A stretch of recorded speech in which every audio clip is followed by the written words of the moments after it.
Assalamualaikum warahmatullahi wabarakatuh. Saya Fikri Saifuddin Ashar, NIM 1818001. Di sini saya akan menjelaskan tentang konsep dalam audit.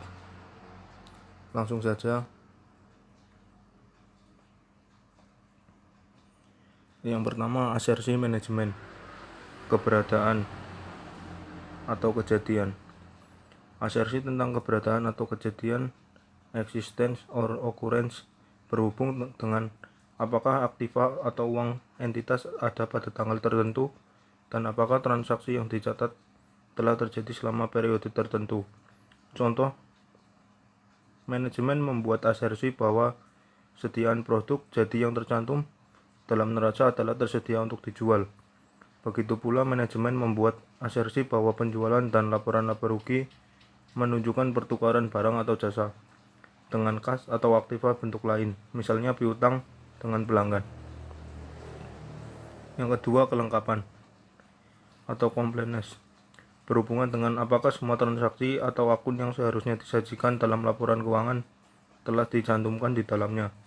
Contoh, manajemen membuat asersi bahwa seluruh pembelian barang dan jasa dicatat dan dicantumkan dalam laporan keuangan.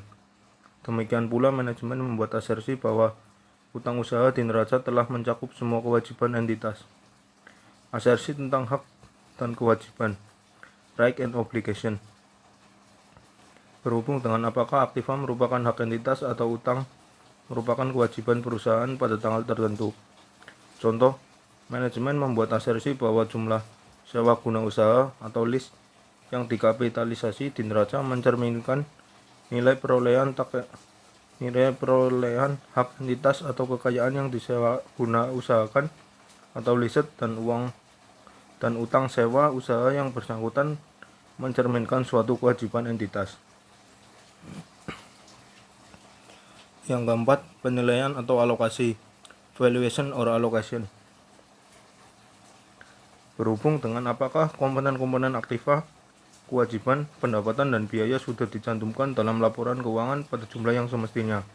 Contoh, manajemen membuat asersi bahwa aktiva tetap dicatat berdasarkan harga pemerolehannya, dan pemerolehan semacam itu secara sistematik dialokasikan ke dalam periode-periode akuntansi yang semestinya. Demikian pula manajer membuat asersi bahwa piutang usaha dan yang tercantum di neraca dinyatakan berdasarkan nilai bersih yang direalisasikan. Yang terakhir, penyajian dan pengungkapan, presentation dan disclosure, berhubung dengan apakah komponen-komponen tertentu laporan keuangan diklasifikasikan, dijelaskan, dan diungkapkan semestinya. Misalnya, manajemen membuat asersi bahwa kewajiban yang diklasifikasikan sebagai utang jangka panjang di neraca tidak akan jatuh tempo dalam waktu 1 tahun. Demikian pula manajemen membuat asersi bahwa jumlah yang disajikan sebagai pos luar biasa dalam laporan laba rugi diklasifikasikan dan diungkapkan semestinya. Selanjutnya, materialistis.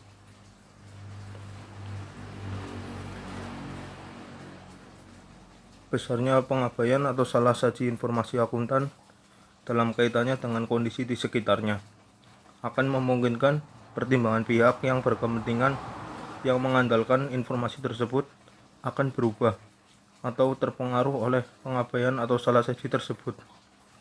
Pengaruh terhadap proses audit ada dua. Yang pertama, penentuan lingkup audit. Yang kedua, mengevaluasi temuan audit. Selanjutnya ada model resiko audit. Definisi resiko auditor memberikan opini audit tidak tepat ketika LK memiliki salah saji material. Resiko audit dan materialistis bersama dengan hal-hal lain perlu dipertimbangkan dalam menentukan sifat, saat, dan lingkup prosedur audit serta dalam mengevaluasi hasil prosedur tersebut. Ada beberapa komponen. Yang pertama, resiko penemuan yang direncanakan. Resiko bahwa bukti yang dikumpulkan dari segmen menemukan salah saji melewati jumlah yang ditoleransi. Yang kedua, resiko bawaan. Penetapan auditor akan kemungkinan adanya salah saji dalam segmen audit yang melewati batas toleransi. Yang ketiga, resiko pengendalian. Ukuran penetapan auditor akan kemungkinan adanya kekeliruan atau salah saji dalam segmen audit yang melewati batas toleransi. Yang terakhir, resiko audit yang dapat diterima. Ukuran ketersediaan auditor untuk menerima bahwa laporan keuangan salah saji material walaupun audit telah selesai dan pendapat wajar tanpa pengecualian telah diberikan. Selanjutnya, prosedur audit. Yang pertama, analitis. Prosedur analitis terdiri dari penelitian dan perbandingan hubungan di antara dua. Prosedur ini meliputi perhitungan dan penggunaan rasio-rasio sederhana, analisis vertikal atau laporan persentase, perbandingan jumlah yang sebenarnya dengan dua historis atau anggaran, penggunaan model matematis dan statistik seperti analisis regresi. Selanjutnya, penelusuran merupakan auditor dalam melakukan penelusuran informasi sejak mula-mula data tersebut direkam pertama kali dalam dokumen, dilanjutkan dengan pelacakan pengolahan data tersebut dalam proses akuntansi. Yang ketiga, inspeksi merupakan pemeriksaan secara rinci terhadap dokumen atau kondisi fisik tertentu. Pemeriksaan dokumen pendukung meliputi inspeksi terhadap dokumen-dokumen yang mendukung suatu transaksi atau data keuangan, pembandingan dokumen tersebut dengan catatan akuntansi yang berkaitan. Konfirmasi merupakan bentuk penyelidikan yang memungkinkan auditor memperoleh informasi secara langsung dari pihak ketiga yang bebas. Pengamatan atau observasi. Pengamatan merupakan prosedur audit yang digunakan oleh auditor untuk melihat atau menyaksikan pelaksanaan suatu kegiatan.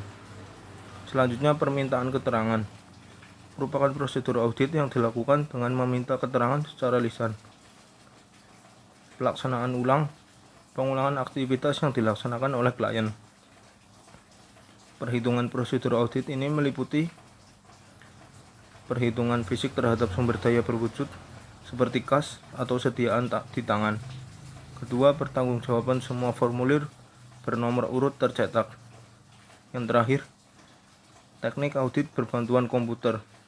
Computer Assisted Audit Technique merupakan bila mana catatan akuntansi klien diselenggarakan dalam media elektronik. Auditor perlu menggunakan berbagai prosedur audit yang dijelaskan di atas. Sekian penjelasan dari saya, kurang lebihnya mohon maaf. Assalamualaikum warahmatullahi wabarakatuh.